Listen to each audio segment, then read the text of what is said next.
The Dorkening and all affiliated shows are not intended for anyone under the age of 18. The following may contain discussions or scenes that have adult situations, graphic violence, nudity, strong sexual content, and graphic language. This show is intended for mature audiences only. Viewer discretion is advised.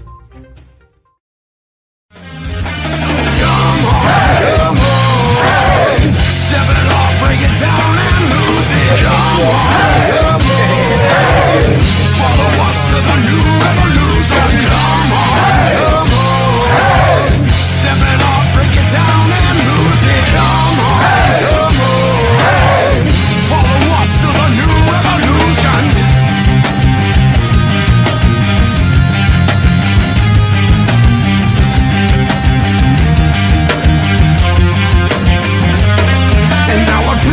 That this battle I am never losing. I'm choosing to ignore the cuts and bumps and bruises. I'm cruising through these haters, leave them looking stupid. They foolish if they think they'll ever hear my conclusion. I'm through with all these part-timers and their excuses. I'm bruising eagles left and right every time I do this. I'm shooting for the top, no I'll never settle where you did. The future's in my hands, my grip will never lose it. My crew is ready to obtain the absolution, removing any doubt that we was ever fooling.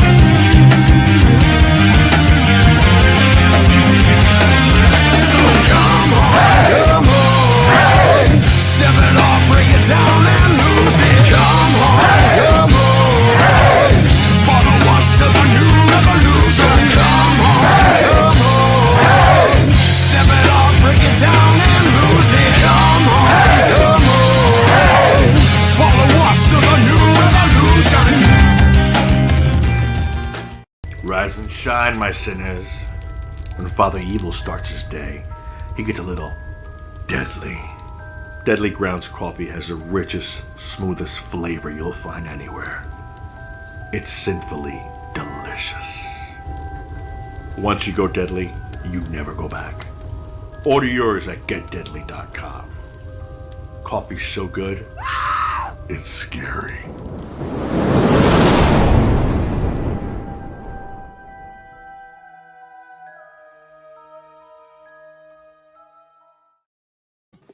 Hey, happy Monday, everybody. Hope I didn't confuse you. That was a different intro. We have a combined show tonight.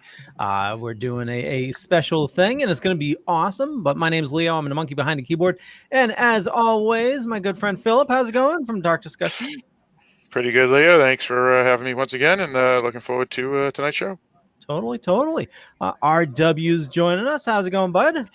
Hey, always good to be here. Thank you for having me. Always. Benjamin, What's up? Different night I'm for you. shocked because you did play our intro, and I was waiting for you to come on and be like, "Happy Wednesday, everybody!" and you actually said "Happy Monday." And RW, I love the Atari shirt. Oh, thanks. It's totally kick-ass, you know. But Leo, I mean, we have a most excellent show tonight, don't we? Oh, I like what you said there. Yeah. You like a little play on words, huh? Oh, totally. Okay, so our awesome guest tonight, he's not only a writer, a director, producer. He's done it all. He has a new movie coming out, which is called My Best. Hold on. My Best Worst Adventure. My Best Worst Adventure. Thank you for that. And you may know him as also from Bill and Ted's Excellent Adventure, among many other things. The Prophecy movies as well. Tons of awesome stuff. Joel Soisson, how's it going today, sir? It is going well. I'm already exhausted from that opening, though, man. I don't know what I got left in the tank. Okay, coffee. Yeah, I need some of that deadly coffee. I don't know if I can handle it, though. Well, at my age, it might just kill me. Oh, it might. The good thing is it's not super caffeinated, so it's it's just really good tasting. Like it's I drink way too much of it. I was gonna say says the man that drinks 12 pots a day. No, I've been keeping it to 2 at the most. So okay. Yeah. Well, it's still 2 pots a day. That's why they sponsor the network. I think you covered their basic nut there. They don't need to even make more sales. They're good. Right? Yeah, totally. As soon as their payment comes in, I place another order, and it's just a circle of life.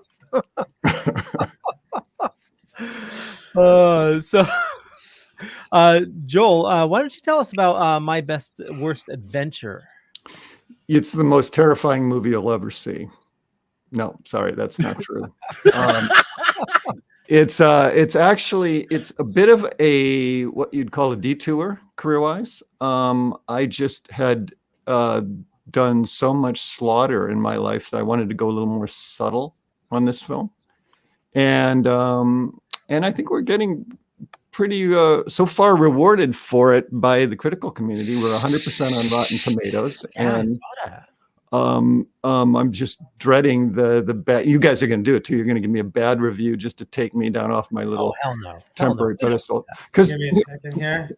here's the thing: you make sequels to horror movies, and you're just doomed to getting like 2s and 3s, and just thumbs downs and horrible offers to like come over to your house and teach you how to make a real movie, and worse. But anyway, this one is a kind of a macabre coming of age story that takes place in Thailand with a girl who's deliberately mute, who just is acting out in a very sort of teenage bitchy way, and just gets shunted off to live with her weird ass grandmother in Thailand. Doesn't speak a word of the language, and gets into all sorts of trouble. And I got to play a little of the old comedy vibe and some horror stuff, and actually do a little of the tearful kind of emotional stuff that I don't get to really play that much. And that's all in the first 15 minutes. Oh, yeah. Then it becomes pretty much a snuff movie from there. But as you would expect. But it's good. You should see it. I know a lot of your listeners are going like, really? That sounds kind of family-ish. But one or two of you guys have kids, and you're wondering, like, how the hell am I going to watch something I can sit through and let my kid watch it too? This is the one. Right. I wish I could say that. My youngest is 20. So that's just the right age, because they're developing much slower these days. So really? Because explain to me how the 20-year-old, I have 6 total, but the 20-year-old all the way up to the 29-year-old are out on their own, and my 30-year-old is on the other side of that green screen in his room. Well, but all you guys are like doing Wayne's World here, and just rocking out and bringing your inner 16-year-old to life. And so I figured true, it's taken you guys long to just get that far. Right. The kids have got to be like in infancy still. True that. I'll give you that. Before we go any further, Joel, do you mind if I played a trailer? Oh, please. Okay. Nice. You remember Grandma Samjai in Thailand? She really wants to see you. I said she really wants...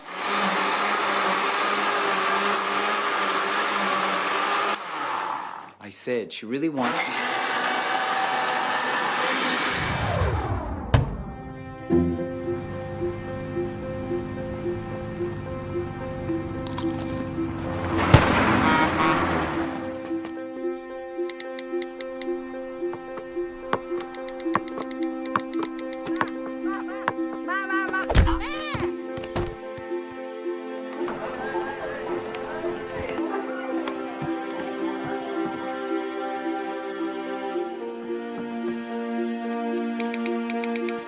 They say you don't talk. I like girls that don't talk.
My Best Worst Adventure is available on VOD right now. If you have, actually, if you just throw it in Amazon, it brings you to an IMDb Pro, which you can watch it with commercials, or you can rent it without commercials as well.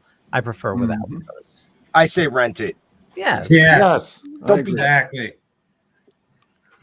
So I actually got about 30 minutes into it, and the damn phone wouldn't stop ringing, and those kids wouldn't leave me alone. You know what? That will happen. That's why there's this thing called the pause button. Well, and it is. It's actually like I could jump from this screen right now over there and continue watching it, but that would be rude. You got 3 backup dudes. They can handle it. Go ahead. I don't know. They look like they're ready to fall asleep on me tonight. All right. Now, Joel, I got a question for you. Yeah. It's a interesting film, and a lot of folks, like myself, the old country for, I assume all of us, including you, Joel, are Europe, and even there, I mean, we don't know the culture that much even over there. I mean, we know the foods and whatnot, especially like Thailand. We know the food and such. But how did you get involved with choosing Thailand as the country, and did you get folks to help you with it? Because we heard how folks when they made that Mexican film for Disney 2 years ago, they had a lot of folks that knew the Mexican culture really well. Or are you simply very familiar with the Thai culture? Sort of on all those fronts. I was actually in Bangkok doing another film that was sort of a kind of a horror thriller. And it was only then that I was talking to the producer, a wonderful woman named Chariwan Tavoranan, and we were just talking shit about her life and how she grew up. And turns out that she's basically spent most of her time in this crazy sport called buffalo racing. And it was just utterly insane. I mean, they just climb on bareback, these rampaging water buffaloes, and the things go as fast as horses down the stretch, and you fall off, there's a good chance you'll get trampled, and that's a good way of keeping the population down. But it's amazing, and I just thought that would be a really interesting framework to do sort of a national velvety, sea biscuity. I just grew up loving these race movies, that sort of bring out the best and the worst of people, and try to do a little spin on it and throw some unexpected stuff into it. And that was the genesis. And I had already gotten a little bit of an immersion in the Thai culture doing this other film. But I don't know the language, and I don't know the nuances of the culture. And for that, I really sort of had to lean on the star herself, who was the only actor who spoke English, because she really was the character in the story. She's not American, but an Australian girl who got basically sent to Thailand to live with her quirky in-laws, or not in-laws. She's not married. Whatever. Grandparents. Grandparents. Thank you.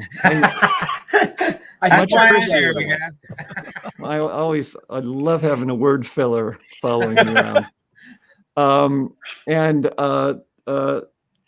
So she kind of had never acted in a movie in her life, but she lived that role. And I just took a chance on her, and I was just mesmerized by everything she did. But the other things that she could do really, really well is I would be able to say something to her like, "This is what I need from so-and-so." And she'd, which was hilarious, because she's like a girl who's never acted a day in her life, who's one of the youngest people on the set, is going up to these accomplished professional actors going, "Could you, just bring it down a notch?"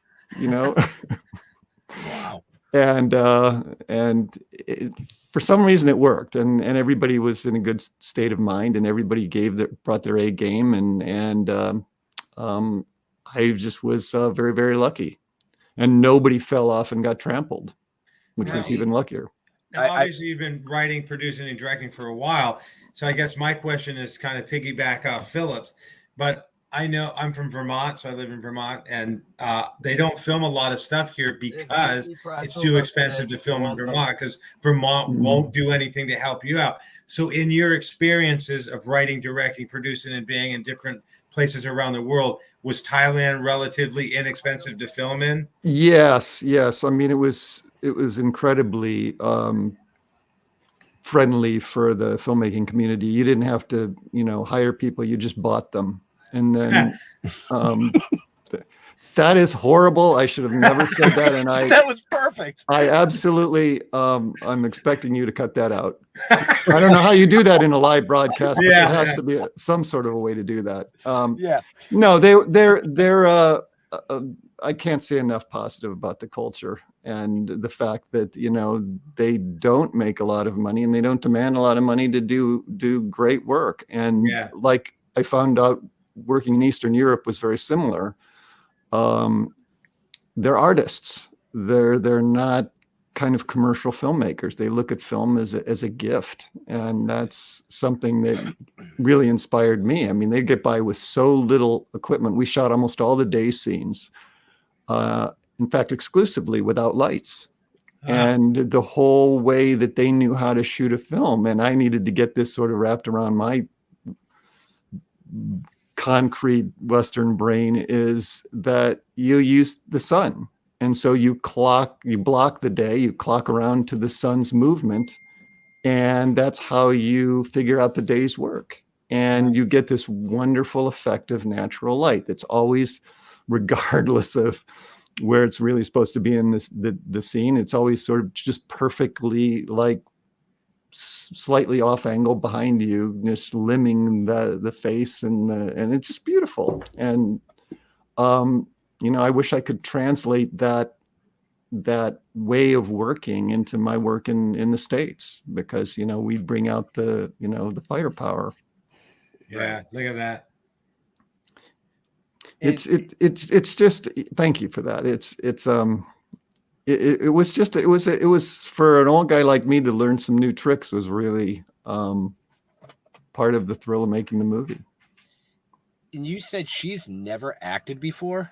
No, not even in a high school play, not even like in the shower. She just I'm blown away. I mean, like I said, I haven't watched the entire film. I have it paused because I want to finish watching it, because I was actually really intrigued. Well, be careful, because I think 48 hours you have to pay again. So bear that in mind. I'll be nice. I won't say it. Because I reached out to October Coast. Oh, you got a free link, dude. Wow. I'm not supposed to tell everybody. Oh, right. Yeah, I do a lot of work behind the scenes with October Coast, as does Leo, with screening projects. Great outfit. Yeah. Yeah, and Clint and Rachel and a lot of the others there, they'll send us screener links. And I'll screen, and Leo will screen, and my business partner Jeff screens, and I'll go, oh well, like with this one here, I go, I know the name. I know Joel. How do I know Joel? So I kind of did a little bit of research. I'm like, Bill and Ted's Excellent Adventure. That's how I know his name. If I get a review that says I could only get 30 minutes through this film, I'm going to know who did it. I'm coming for you.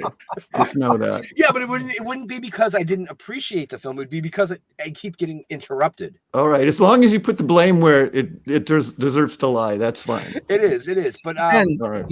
This is why you need to stop going to bed at like 9 o'clock. I told you, when you get to be as old as dirt, I listen, perfect example. This morning, we set the clocks back, right? So everybody knows we set the clocks back. Yeah.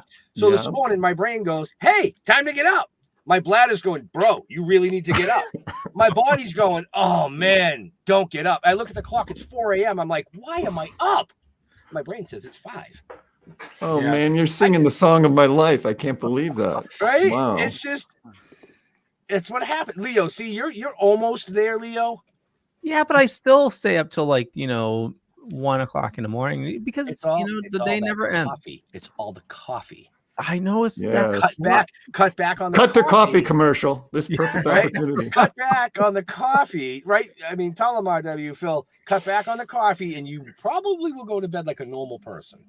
Yeah, but then the work. Well, no, you won't, because you will have me texting you at like 9 going, hey, I need that show event by tomorrow. Thank you. Good night. So the trailer that we were just talking about a second ago, Mhm. I feel that the editor of a trailer is maybe more important than the editor of a movie, because if you don't put the right stuff in that trailer, no one's going to want to see it, and just that trailer alone makes me want to go, I got to see this movie. Oh, so good. Whoever edited the trailer did such a great job Agreed. of piecing it together in a way that it's grabbing you and you're like, I want to know more about this movie. So whoever did the editing on that, I commend them, because some movie trailers out there, it'll be like, in a world beyond imagination, and it's like they show you like some scene that has nothing to do with anything, and they're like, and you're like, okay, what is this movie about? Like, I don't even, it's just a bunch of voiceover and quick shots. But this trailer, I want to, tomorrow, once I get my sleep, I want to watch this movie now because the trailer was so well done. Well, that's really cool. Thank you. I already let the editor know. No, Joe, I have a question for you. Now that you've changed genres in a sense, doing I guess drama films and whatnot, like other directors like Sean Baker and Todd Phillips and whatever, they've switched genres to more drama. What's your opinion in doing it? A lot of folks would say that, oh, this is a way that I've grown as a filmmaker, and now that I'm quote unquote doing serious films. But as we know, people like Sam Raimi, they go back and forth between genre and serious, genre and serious. How do you like this big change, and what route do you see yourself going with this big change? Oh, I'm already back doing a crazy gonzo Western horror film, so it's not like I'm just leaving the world entirely. But for me, it's a process thing that when you write a horror film, for the most part, you're writing story, and the characters have to fit like what the action line of the movie is going to be. You've got all these suspense beats you want to throw in there. You want the conflict and the tension and a couple of really cool set pieces, and you want to build to something where all hell kind of breaks loose. And there's just like these motifs that are so essential to making most horror films that the characters often get shoehorned into the story. And I'm sort of jealous of those people that write from the character outward, going, basically, I'm going to create this fully realized human being based on experience and a little bit of imagination, and then sort of let them a little bit loose in the story to sort of figure out where they go and where they wind up. And it's a different mindset. It's scratching a different itch, and that I'm sure you hear a lot of filmmakers say that in the sense of wanting to do something different. But that for me is the most exciting thing as a writer, and to some extent as a director, is that ability to look at a story from a completely different standpoint. Yeah. Great. Now, and that just killed the whole interview. Everybody just. I didn't want to dominate. I didn't want to dominate with all the questions, so I didn't do a follow-up. That's funny, because I was like, I got something, but I don't want to take this thing over, so I didn't say anything either. Oh my God, this guy is so deadly. They're thinking, like, what are we going to do? Let someone else talk. RW, what's your question? Give it to him. So, I mean, I'm a writer too, and I've written a horror movie, and everybody that I've shown it to that's local in the business in Vermont who has read it said, I love your writing style. It's very organic. And I didn't know what that meant, so I looked it up. And it means that it's believable, or that the characters have depth and whatever, but I didn't know that term. So at first I was like, what's that mean, organic? And I thought that wasn't good. And then when I looked it up and saw that it was good, I was like, wow, my thing is organic or whatever. So I guess my last question, because I don't want to dominate either, is you're a writer, producer, director. So I've got a script. I'm a writer with no agent, with no way of getting my script anywhere. And Hollywood is like, hey, let's remake Jumanji. Hey, let's turn I Spy into a movie. Hey, let's redo Magnum PI. Hey, let's remake this. How does somebody with a fresh script, with a fresh idea, who could like not have a remake of something, get a script to somebody when they don't have any connections to get their script out there? Well, you're asking the essential holy grail question. And congratulations, by the way. Organic in your case is a very good thing to hear about your script versus, organs being removed from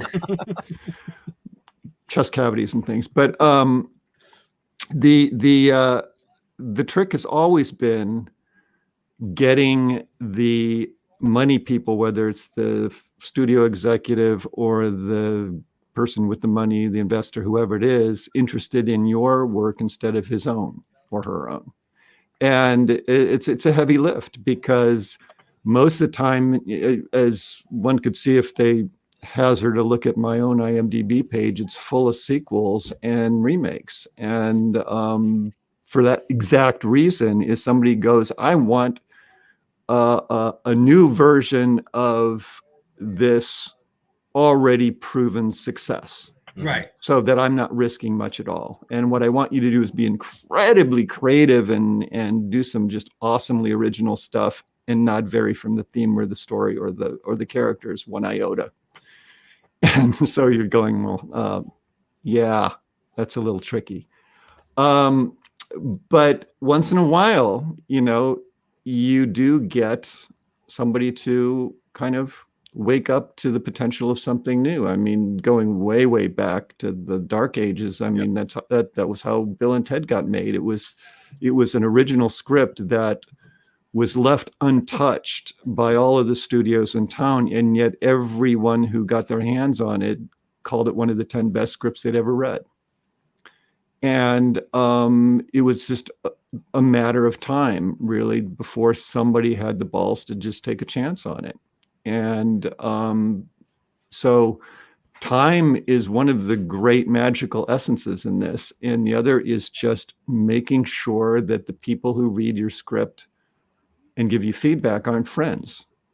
Because they're going to tell you all sorts of good stuff you want to hear. And if you really have people that are actually reading something and going, hey, this is so good. Is it all right if I give it to so-and-so?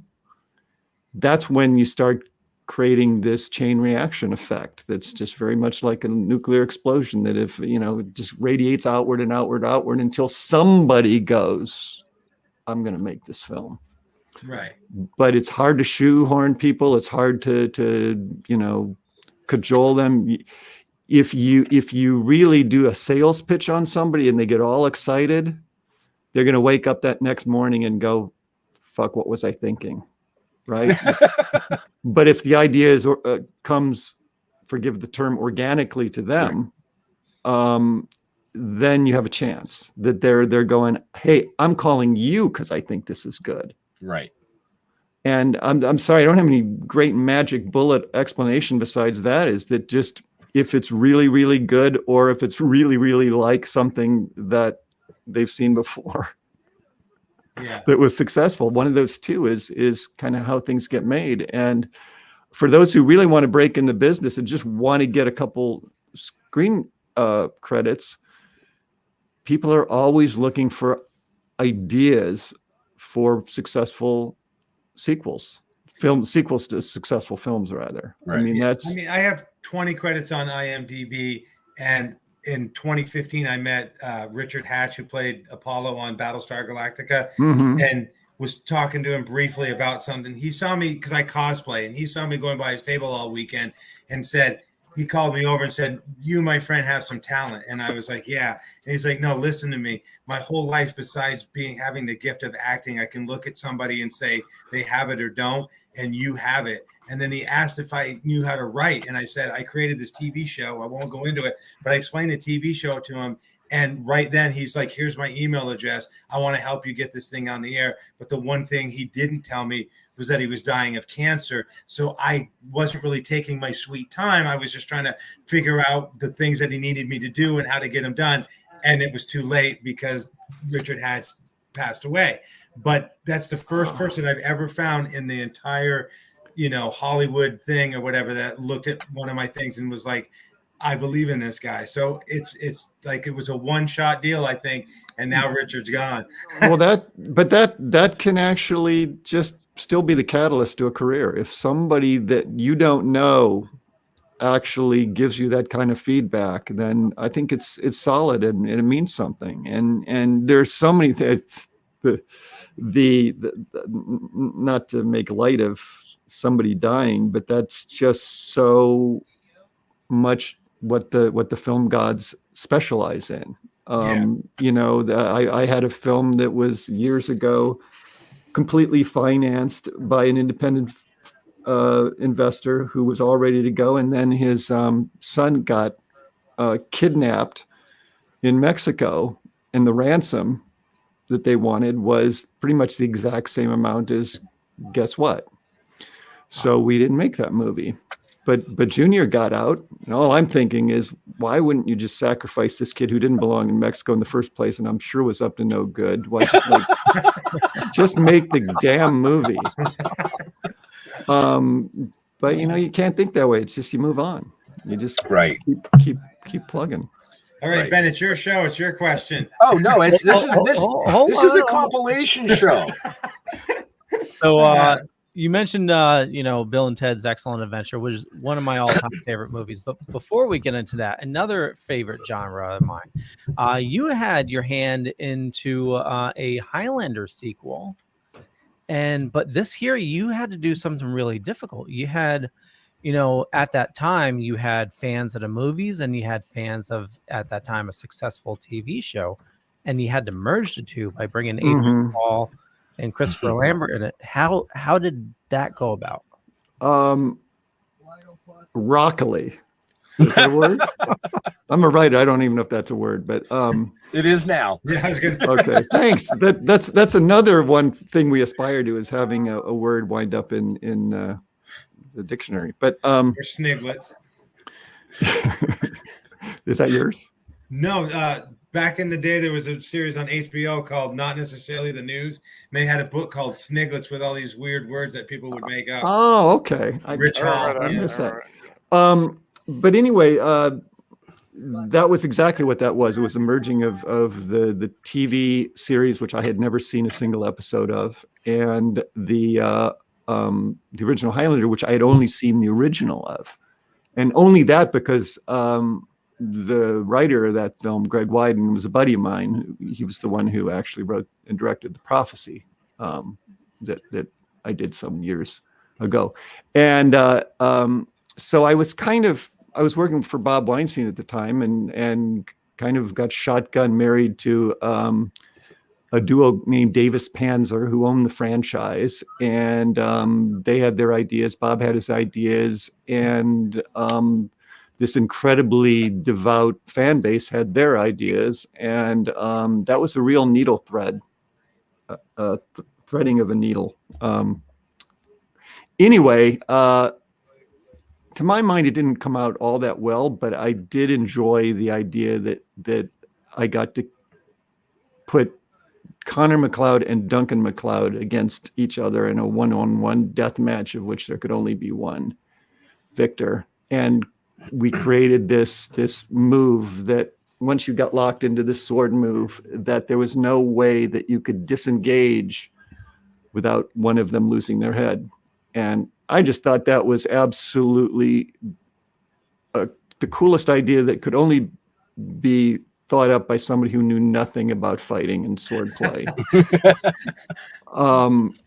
And so that I'm sort of proud of. But I think that the New York Times review, when we came out in theaters in August of whatever year that was, said, this is a really, really good movie for anyone who loves air conditioning. Wow. So that was, I had to give him credit. It was a pretty good jab, but yeah. Sometimes you shouldn't make sequels, by the way. Just a little aside there. So they were basically saying that the movie was cool because air conditioners are cool. So that's what. Or hot, or hot, or hot, right? So that came out in 2000. Okay. I remember watching it when it came out, and I enjoyed it. I mean, I was one of those rare fans that I took in everything Highlander. I enjoyed the movies, the show. Yeah, nothing tops the originals, but yeah. Well, yeah. Well, you got to watch the director's cut too, because that makes the movie so much better. For a reason, for that reason, I feel like a bit of a fraud in front of you guys and audiences in general, because I mean, I loved the original Highlander, but I thought the rest of them were shit shows, and I just like, why do I want to be involved in this? I'm just going to make it worse. Well, 2 was pretty much a shit show until the director's cut, where they fixed a lot of. They did. Okay. Yeah. I didn't get that far. I'm sorry. I was kind of like Ben. I think I got a half hour in and then went. You got interrupted by the kids, right? Yes, the kids. The kids. Well, if I could switch back to the best worst adventure. Yeah, please. I was curious about the film because this is the type of film that I could see playing a lot of the big film festivals like Sundance and such. Were you trying to get it to do any of those things and be picked up by one of those big distributors? Like a lot of those films do get picked up at like a Sundance or a TIFF or wherever? Good question. One of the things that we're all supposed to do is know exactly how our movie is supposed to play out. What's its intended audience, and how do you really want to roll it out and start thinking about recouping investments and all that sort of thing. This is a different animal because it got financed in large part by a woman who simply read the script and said, I just need to make this movie because I love it and it's the best thing I've ever read, and I just want to be a part of it. And I don't care if I make my money back. I don't care how you distribute, how you do anything. Just make the movie as good as you can. And that's, of course, what you always want to hear from somebody. Rarely get to. That was sort of a unicorn for me in my career. But it makes you a little sloppy on the back end because you don't really think about, like, do you really want to do a movie that is targeted toward families that has subtitles? And the answer was sort of. So, I mean, there are subtitles in the movie, but for the most part, the 2 lead characters are mute. So I was thinking a little bit internationally on that level. I was kind of beguiled by the idea of doing a modern silent film. But it gave me a chance to without having to worry about the end user. And I still am not that worried about it, quite frankly, because we made the movie for a low enough price that will come out okay no matter what. So it really was about how many things that I can put into the film that I would see. And so it was a totally different mindset. The rest of my career, and I could go on for days about just knowing exactly who you're writing for and how you're going to get it released, and are you going to go the festival route, and if so, how are you going to exploit that festival route? And we just made the movie, and then I for the love of making the movie. Yeah, and then I showed it to I think the first sales agent that I met, and she said, "Yeah, let's do something with this." And then we got our little distribution deal, and now I'm here begging for somebody to actually go see it, because that's what we do after a film is made. But totally. Well, actually, we're here to learn more about you and help promote that part of it as well. Yeah. More people should make movies for the sake of making movies, like this kind of a movie, as opposed to the $40 billion budget movie. Let's find a good script and just make the movie, Yeah. Well, those are the movies I more and more as I get older, I've sort of gravitated away from the big Marvel extravaganzas, and I'm just looking for something that's different and just catches me in a way that I wasn't expecting. And I could cite a million other movies besides mine that do that, but this is the first one of my career that I think I've managed to pull that off. Yeah, and so my favorite movie of all time is It's a Wonderful Life. Just you great actors, a great story, no special effects, but it hits you right here more than once. It does. I cannot watch that movie. I'll be 56 next Monday, and I cannot watch that movie without tears running down my face, no matter how old I get. Yeah, and I don't know about you, but I can't let anybody see that happen. So I have to come up with all sorts of grit in the eye type excuses. It's a horrible thing to have to. Well, my girlfriend will always look at me, and I'll turn away, and she goes, "Are you crying?" I go, "No." As your voice cracks. I accidentally poked myself. I'm like, I'm allergic to cats. I told you that. Yeah, this whole manly thing has got to go. I just hide it from my wife, but the worst thing is I cry during the Marvel movies anyway. So. Oh no! That's because they're over. Yes. I'm a dork. I admit it. Jeff, we're thinking of you, Jeff. Hey, Jeff, my friend. You mentioned subtitles, and I think we're at a turning point because you have the popularity of Squid Game. There's this new amazing show Acapulco, which is mostly subtitles as well, which is phenomenal. So I think we're going to start seeing more and more content come out. I think that's a hugely positive trend that's been going absolutely the other way for the last 20 years, because we used to have art houses that actually showed foreign films, and people got to develop a love for them, and there was an outlet for them, and then they disappeared. Yeah. And I think they really are starting to come back, and people are actually noticing that, surprise, surprise, there are other people besides Americans that make pretty decent films. Absolutely. Just a shout out because I love it so much. Acapulco is on Apple. If you like Ted Lasso, this is another show that has heart and comedy. Has everything. Oh, thanks. I'll have to check that out. I thought you were cutting to commercial or something. Yeah, I think after tonight's podcast, when I'm on again, they'll subtitle me so they don't have to hear me talk. They'll just type in stuff. Well, they'll make you a lot more articulate and intelligent sounding, so that'll be good. They'll clean up all that. First time we've done it. I know we definitely got to touch on Bill and Ted, but before that, for this movie again, it's My Best Worst Adventure out on VOD right now. So you also played editor in this as well. So how did that feel going back to editor? It really is probably the most fun part of filmmaking, because you get to do all that creative work without having to actually wear pants. And it's so fun. And it's kind of like this show, folks. This show included. Right. Yeah, exactly. And I don't know. I've done bits and pieces throughout my career, but I've never done a whole film before. And manipulating the medium after you've written and directed it is it's both really satisfying, and then also it's dangerous, because you get in your little thought bubble and you need somebody to puncture it every now and then and go, this doesn't work.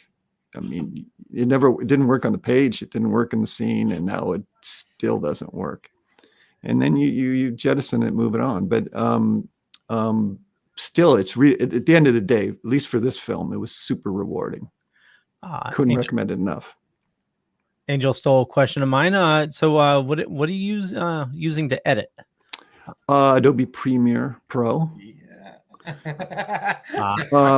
Special deal this week. If you no, sorry, thought I should show for it, maybe make some extra money, but I'm not going to go there. Oh, you can go there. Go there. Yeah. Then go to Final Cut, man, because they pay more. Final Cut. So, I mean, a lot of people don't realize that there's the writer's vision, then there's the director's vision, and then the actors bring some stuff to it. But when it comes right down to any movie that gets released, the editor has the final say most of the time. So when you watch a movie, it's not like, oh, I love this guy who wrote this. Well, he gave the groundwork for it, and then the director had to kind of bring it together. But the editor's like, no, this doesn't work. And they make it into the movie that is the best it can be. So it's got to be hard to edit your own thing because you love it all and you know that you can't keep it. So that's got to be hard to be your own editor. Being ruthless with yourself is essential at every step of the way, but particularly editing. And the one thing that also I love about editing is it's the only part of the process that's fixable. Right.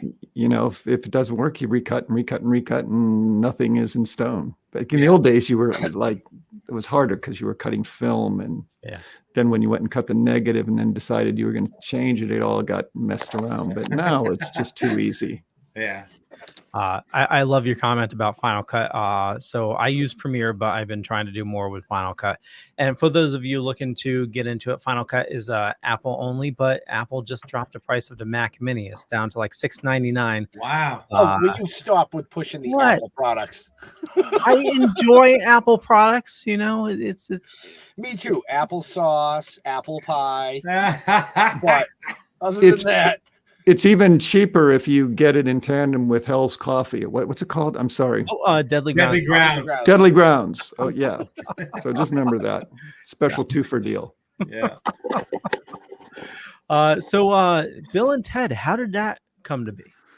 Well, like I said, that was a film that I can't take credit for having discovered.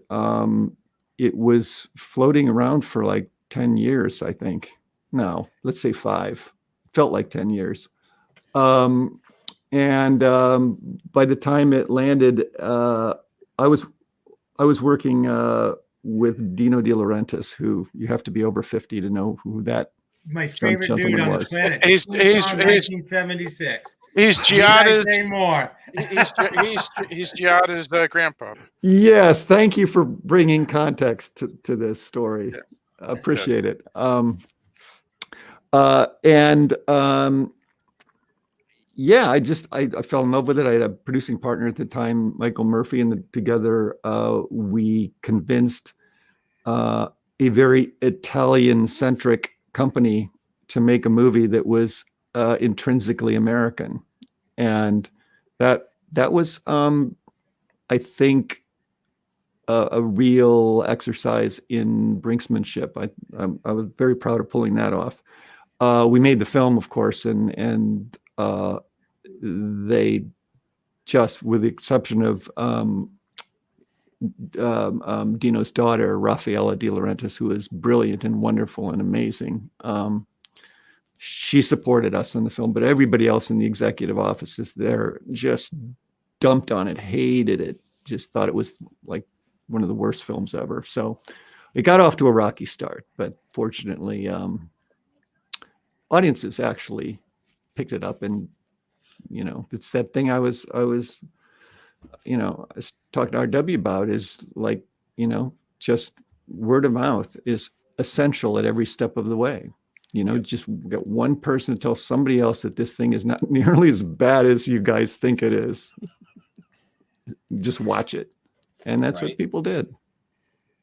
I mean, it's got George Carlin in it. Come on. I know. Right?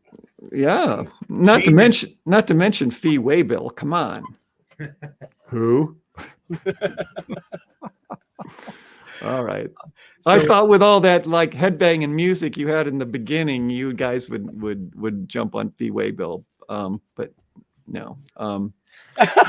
And now you're going to ask me who is Fee Waybill, and I'm trying to remember the group that he was fronting. Leo's looking it up right now. Somebody's Googling. You notice that too, right? Leo, anytime he turns his head, he's like, looking at the monitor as he's typing. All right. Well, while you're Googling that, we also had the sax player from Springsteen's band. Oh my God, I can't remember anybody anymore. And sadly, he passed away. Great guy, but not enough to get the elders at De Laurentiis Entertainment Group to sign on, who paradoxically were my age at that time. So now I'm them. So I can't wait for some brilliant, just amazing filmmaker to come in and let me just piss all over them. Yeah, so I'll send you my script and you can go, I ain't done script. I know, which will probably be the thing you need to launch into the stratosphere. And I'll be like, you're acting like Dino. I know. Just Actually, my language skills are not appreciably better than his, but and he's got quite a resume, so I can't complain about him. Out of curiosity, RW, have you just tried real going quick, the independent route? I'm sorry. Have you tried to go the independent route with your script? Me? Yeah. I mean, out of curiosity. What? Out of curiosity. Oh, well, I have so I don't want to take the show over, but I did a pilot for a TV show a couple of years ago called Zodiac. Okay. That had Corbin Burnson in it, and the guy who produced that was one of the people who read my script. He said, "Well, we could do it for 150,000," and then some other guy that's local who does stuff was the one who said it was very organic. So everybody who's in the business who's read it has liked it. Mm-hmm. But no, I have not. I mean, well, I'll go any route, but it's going to take some money for locations and stuff. Well, one of the things that I haven't brought up yet is I'm also a writer, as is Jeff, who was in the chat. And we write a lot of comic books, right? But we took that to independent, and that's where we're filming is through independent right now. Nice. And the budget's a lot lower. Yeah. Mm-hmm. But if you're filming it for the love of filming it, just to try to get that final product of what you envision, it's not a bad route. Right. I just figured I'd throw that out to you because I knew you kept mentioning the Hollywood, And well, I mean, and it doesn't necessarily need to be Hollywood. We don't love our scripts to be in Hollywood, but right, yeah. I really, Jeff and I write for the love of the writing. Mm-hmm. Yeah. And being able to film and see it come to life through the independent side. Yeah. Who knows? 10 years from now, like Joel said, somebody might pick that up and go, well, that's actually pretty good. Let's do something with it. Right. And I'll be on oxygen lying in the bed going, well, yeah, but see, then and then you just will everything to the cats like I did. Yes, exactly. Nothing like posthumous praise. Right. Go ahead, just real quick, Fee Waybill, he was with the Tubes. The Tubes, yes, thank you. I had it right here. And he was also a producer with Brian Adams and Richard Marx. Okay, didn't know that, but all right, good on him. No, the Tubes. Now, who was the sax player for Bruce Springsteen? You don't tell us that yet, Leo. Clarence Clemens. See, I just needed some time for the old wires to reconnect. Yes, Phil, we know you're a Taylor Swift fan. Oh my God. Yeah. He's not talking now. He's like, I'm just going to type in the chat. He's doing subtitles. He's starting already. Right. Yeah, there you go. It's the subtitles. That's right. So you've had a long, illustrious career. Long, illustrious career. But one of the movies that I'd like to touch on real quick came out in 1986. Any idea what I'm talking? Oh yeah. I bet you're gonna mention Trick or Treat, right? You know it. All right. Absolutely know it. I knew we were going to get a Trick or Treat question when I watched your opening, because the opening was I actually said this earlier. I was like, it had one of the best soundtracks with Fastway. Fastway. It was just like, I would actually skip school just to stay home because it was on HBO. All right, great. So I am very heartened that you were so corruptible and such a loyal absolutely fan. And see where I am now. I'm glad to have even a small part in that. That makes me feel very happy. Can we touch a little bit on how did that come about? Because you directed and produced that, correct? I did not direct it. I produced and wrote it. Sorry. Originally, the notion came again. I was working with Dino De Laurentiis, and we were like glomming up scripts from all over the place. And a guy named Rhett Topham, boy, good on me for remembering that. Brought us the script, and it wasn't called Trick or Treat. It was, but it had the bones of what that movie was going to be.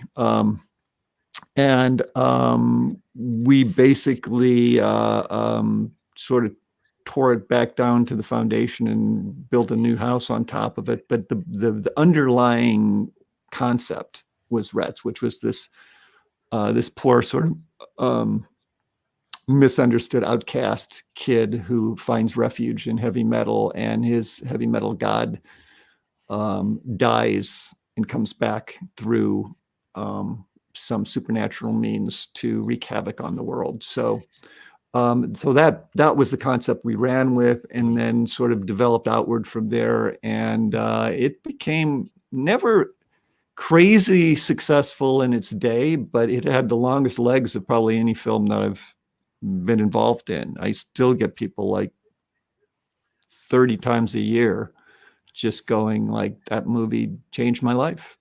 And that, that sort of feels good to hear something like that, because they say, I was that kid, I was alone. The world was, didn't get me. I was just in my barricaded in my bedroom with headphones on, just waiting to die or hoping someone else did.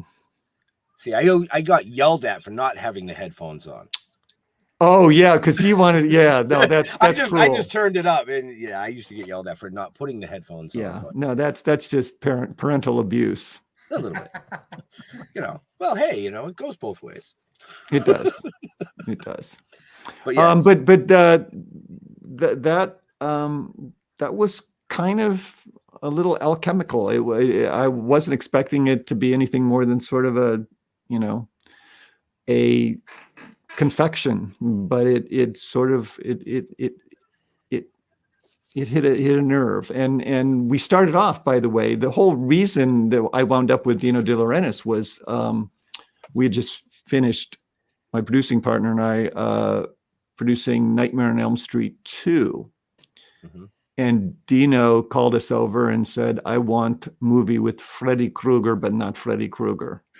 And I call it Trick and Treat.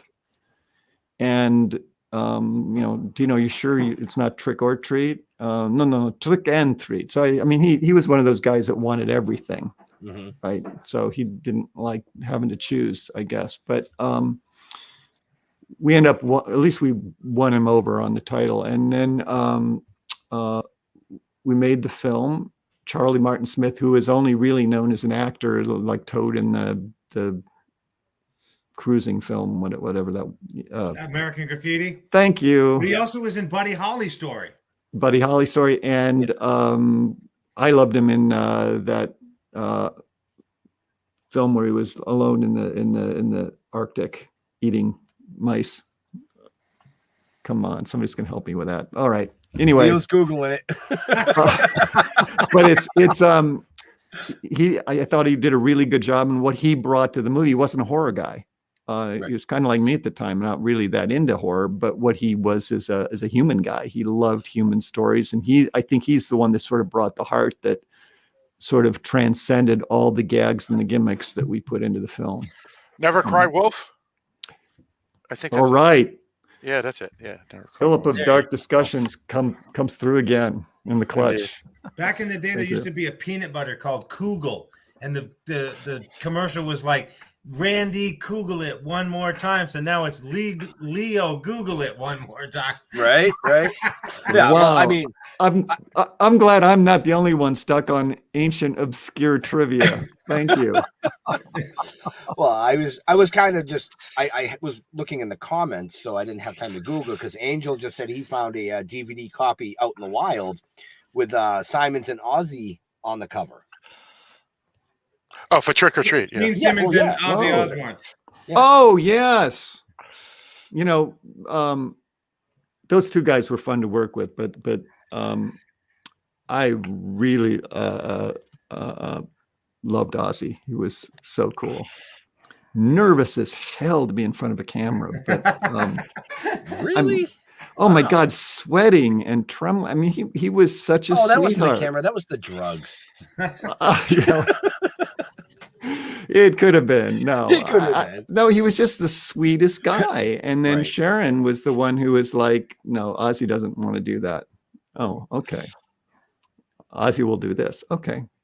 And Ozzy, like, where do I go next, Sharon? And then out on stage, she's just like, well, he's Ozzy, you know. It's just Right. I love seeing people in their real, you know, clothes. And Gene was the complete opposite. I mean, Gene was just I like Gene, but Gene loves Gene. I mean, he is such an icon to himself, and that came through in a way. I just like you kind of dig him. He's like some of those people that force you to be in awe of him because, you know, he holds court. Now, So- you've obviously worked with, you know, a ton of people in your day. Is there one person that stands out? Like for me as a kid, I attached myself to Elvis Presley when I was like 6 years old, and then he died when I was 11. And I still have an attachment to him.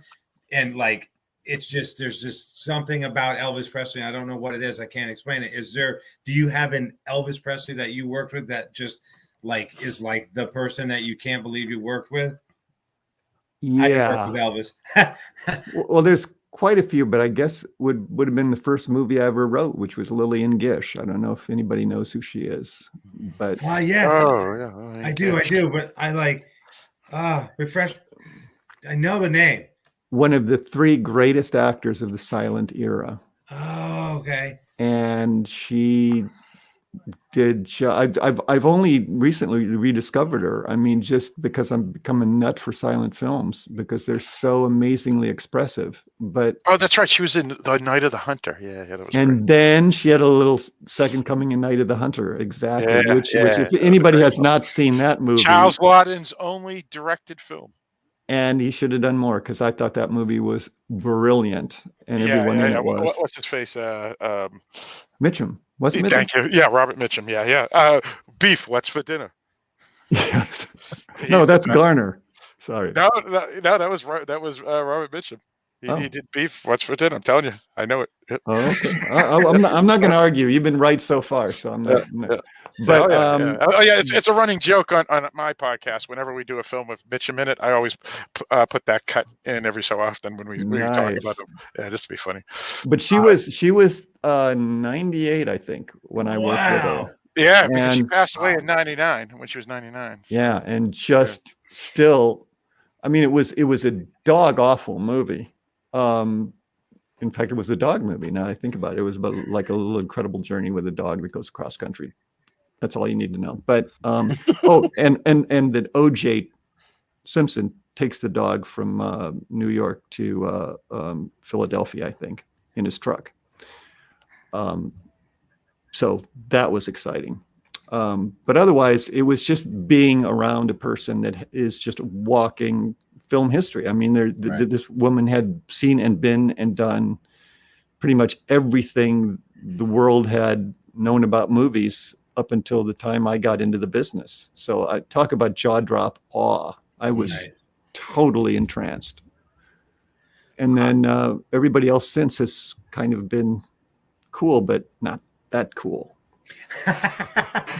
Not air conditioning cool. Not air You know conditioning. what? You know what, Joe? You know what? James Garner did do some beef commercials, but he was not the one that did Beef. It's What's for Dinner. He was in front of the camera when he was saying it. All right, so I have a feeling that there's going to be some backtracking slowly kind of evolving through the rest of this discussion until the end when you actually come fully clean and go, that was just Garner, and I completely blew that. Absolutely not. It was Robert Mitchum too. I can put it. Well, I won't. Leo, look it up. Leo, if I get the YouTube video, will you play it?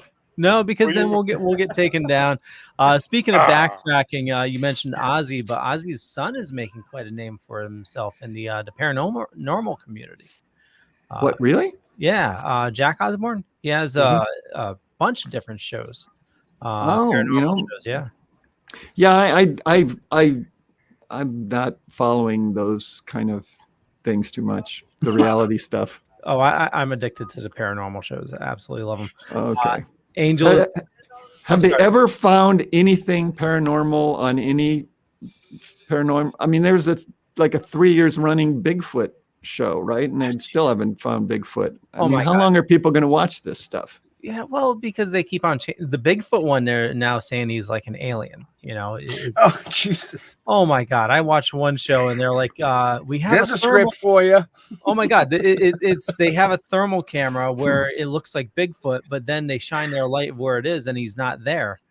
But they couldn't record the footage off the thermal, so they just have like a cell phone video of it, and it's like, Okay, so it's Predator Bigfoot then. I get it. Yeah, I was gonna say that. Yeah, the paranormal ones though, there's some good shows like Ghost Hunters where they say, oh, it's not a ghost, it's your pipes and stuff like that.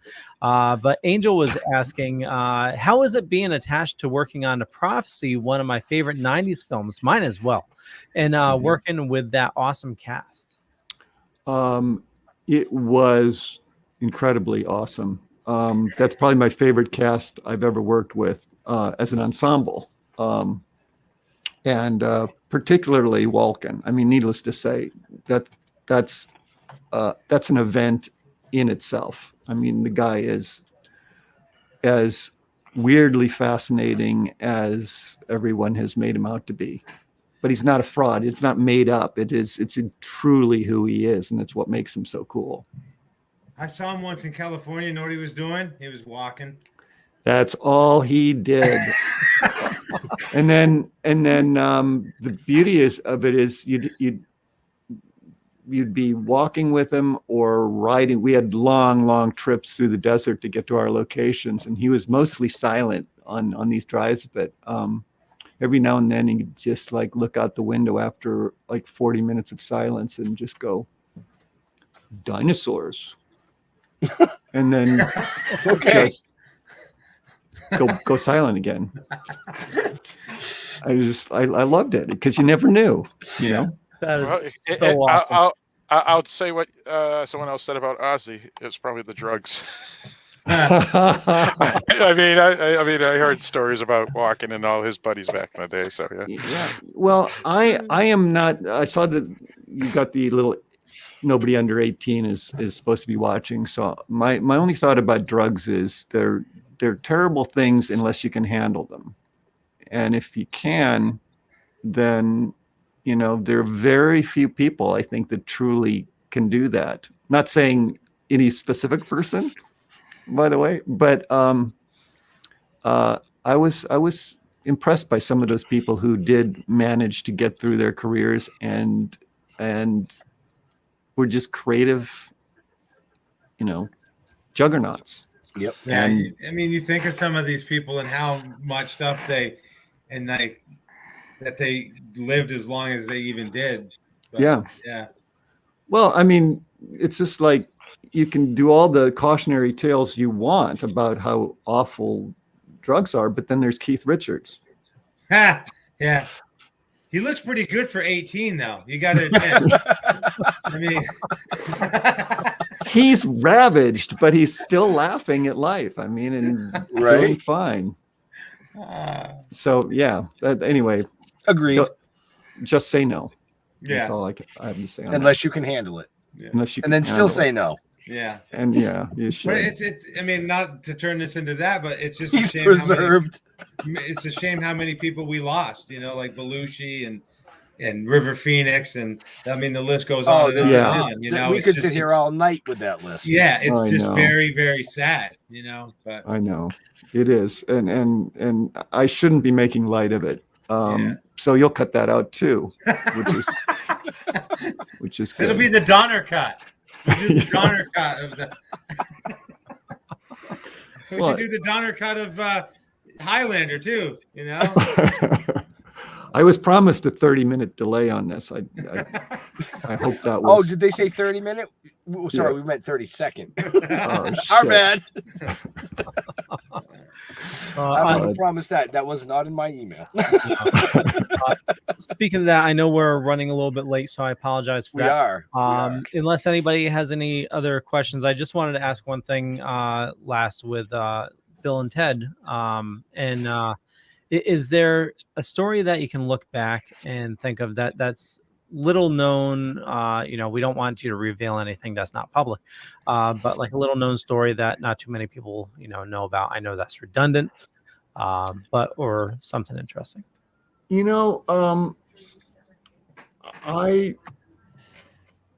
Number one, I just remembered how much fun it was making the movie and how unfun it was screening it for the first time. But I just my head keeps going back to Carlin, who was one of these people, the very few that you can count on one hand that you just sort of look up to in a huge way. And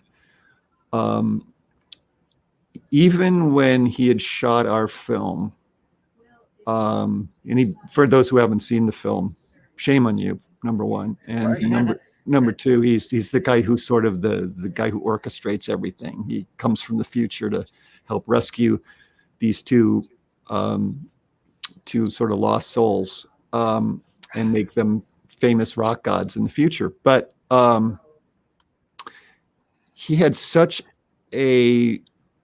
obviously a humorous view of life, but such a sort of a soberly realistic look as well. I use soberly in sort of figurative terms, but he had something like, I don't know what the actual number is, 7, 8, 9 heart attacks.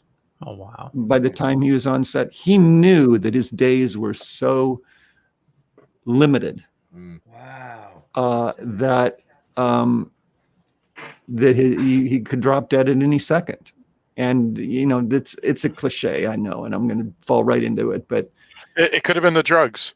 it could have been the drugs, but this living in the moment thing, that you just take joy out of everything that you do and everybody you meet and everything that you encounter. And, it just, that left an impression on me about how to really look at life that lasted 3 or 4 days. And then I went back to being the cynic that I am. But it was, for that moment, it was like amazing. Right. That was a guy who embodied everything, talent and outlook and immortality and just complete vulnerability. I mean, Carlin, Pryor, and Robin Williams were probably 3 of the most genius stand-up comedians. But I love the way that George looked at the world and didn't care if you liked what he had to say or not. He didn't care. He said, this is the way it is, and I'm going to tell it. And you either come here or you can walk out now, because he didn't care. And that's the thing I like the most about him, is he's like, this is the truth. Here it is. If you don't like it, I don't care. And I respect him for that. Oh, absolutely. And those thoughts came to him just out of the blue. He would just comment on everything that he saw, which was not as profound as dinosaurs necessarily, but it was great to be around. Yeah. So how did Gish be the number one instead of Colin? What's up with that? He's a legend. I just busted you. Yeah, you know what? Can I change my answer? Screw Gish. I mean, she was already like a wash up when I worked with her. Let's go with Carlin. I mean, if you're gonna change like that at the drop of a hat, let's go with RW. I mean, seriously. it's peer pressure. It's peer pressure. I don't want to be too fickle, or no one will trust me anything I say. So that's the only time I'm going to change my answer this whole. I mean, you've done so many things over the years, and Leo, they can find out more about our guest where? In the show notes up above or down below. You do realize it's the only time you've said that. Because this has been such an amazing conversation. Just saying. The monkey behind the keyboard might get demoted. Again. I just want to say real quick, I had the pleasure of seeing Carlin's stand-up live in the late 90s. Just rub it in. Oh, geez. You know what? I even have the newspaper. I got him to sign it. Just rub it in. Great. Wait, Leo was what, 12? I know. Oh hell no! I'm a lot older than I look. Okay, Oh, so man. I got one of those baby faces. Oh, Joel, okay. you're gonna have to do the He's got tiebreaker red here. hair. It never goes gray. It All goes right. white. It's but very slowly. Yeah. All right. I'll Joel, break you're the gonna have tie. to be. You're It's gonna just have gonna to go be the straight white. tiebreaker. So Leo Yes. got George Carlin to sign a newspaper for him. Yes. Okay. In 1983, I got Robin Williams to sign his album Reality What a Concept. Who wins? Me, because I had Ronnie James Dio sign a bunch of stuff. You know what? I think I'm going back to Lillian Gish. She was amazing. Simply amazing. Well, I know we got to wrap things up, Joel. I want to thank you so much for joining. We could go on for hours. My Best Worst Adventure out on VOD right now. Definitely go check it out. Is it going to get a physical release as well? I know a lot of people here are. You know what? It will not. You mean in theaters? That kind of physical release? No, or a DVD. DVD. Yeah, I think there's DVD down the line, but director's commentary. I just did it. I did. So people are, you know. Weren't you here, Phil? No, but will it be on the disc? Is what I'm asking. No, I'm sure there will be. I've kind of, you know, I guess people are still. Yeah, I just did one a couple weeks ago, but it was for a re-release. I guess people are still doing director commentaries, right? People still using DVDs. I mean, is that still a thing? Well, what's happening too now is that if you buy it on like iTunes, it comes with director's commentaries. They actually have the extras on iTunes, so it doesn't even have to be a physical copy. Yeah, so and DVDs, cool. People are having VHSs made of movies now, which is it's incredible. Yeah. I mean, people are still playing LPs. That's like the hip thing now. Well, if you don't have the DVD, what do you have signed? Your phone? Yeah. You take your iPhone down and go, can you sign this for me? I sign butt cheeks if anybody's interested. Listen, if I have to sign it depends on what they look like. Tattooed. That's all I'm saying. If it depends on I don't go with the tattoos, but I permanent Sharpie is close. Yeah. That makes sure it stays there till they get it tattooed. Yes, exactly. They can just go over it then. But that is something I am offering for anyone who's interested. You can find that in the show notes up above or down below. Okay. Kristen had a one question that came in, and we'll end on this. Do you have any favorite young adult books that you would make a movie of? Wow.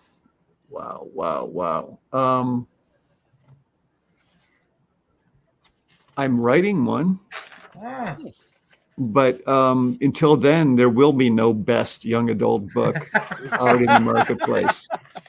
Because if there was, I probably would be following it up right now to make one, because I'm kind of into that right now.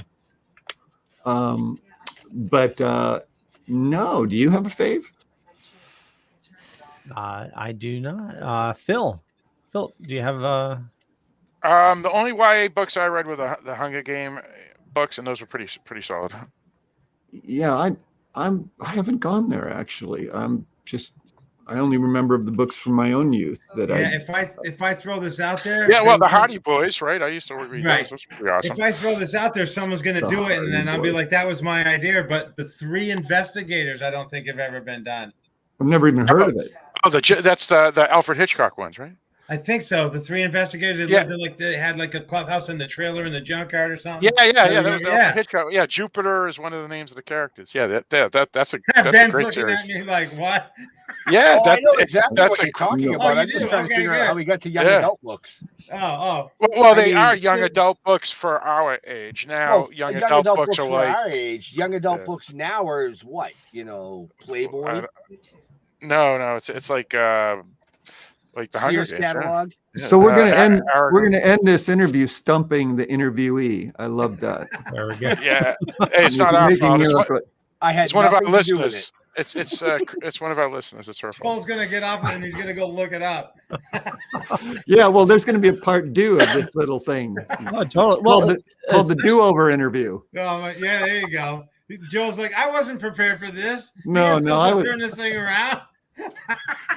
I thought I was going to get a bunch of softball questions. This has been difficult. This is about me. What is this Three Investigators shit you're pulling out of your ass? Like, no, that's a good series.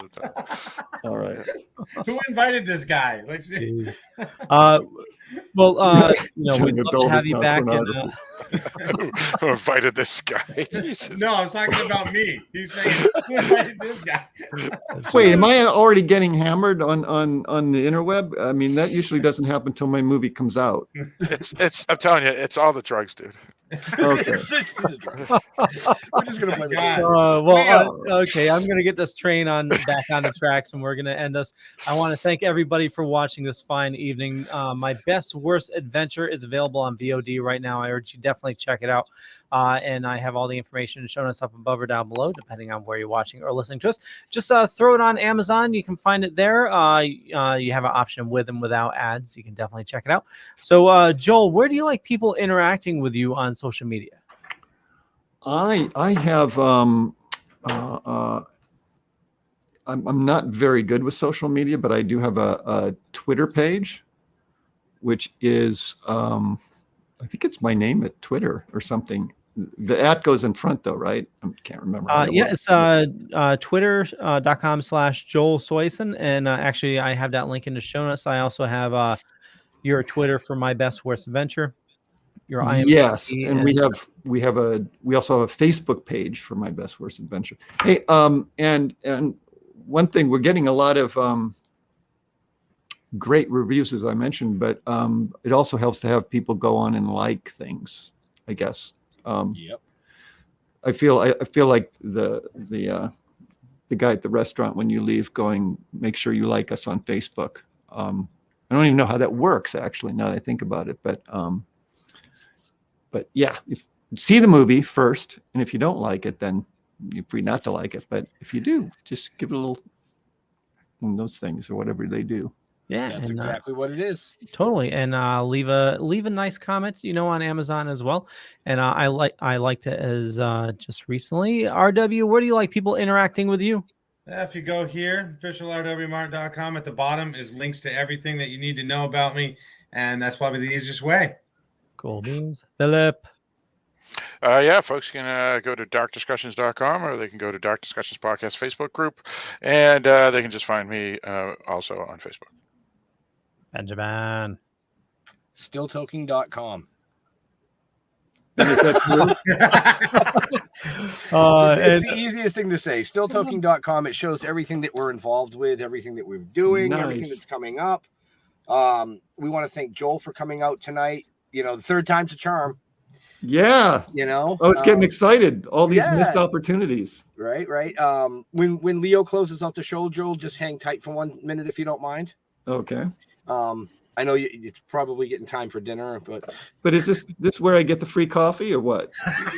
Possibly. Leo, look that up. Look that up, Leo. Free coffee. But to all our veterans and first responders, we want to thank you for doing what you do every day, so people like us can come up here and do what we do. Be safe. We'll see you next week. And you didn't let me do my spiel. I thought you did it at the beginning. No, I didn't. No. Well, then close the show, will ya? Okay, so for me, just go to Leo Khan. You find a bunch of stuff. Could be true, could be not. But I run a little thing called the Dorkening Podcast Network. We got about 40 shows on the network. A lot of awesome people doing a lot of awesome stuff. Just head on over to thedorkening.com. Follow these awesome people. All the links are in the show notes. Check out My Best Worst Adventure as well, and some awesome stuff coming in the new year. We got some news coming your way. With that, we'll catch you guys later. Bye. Cool. Bye all.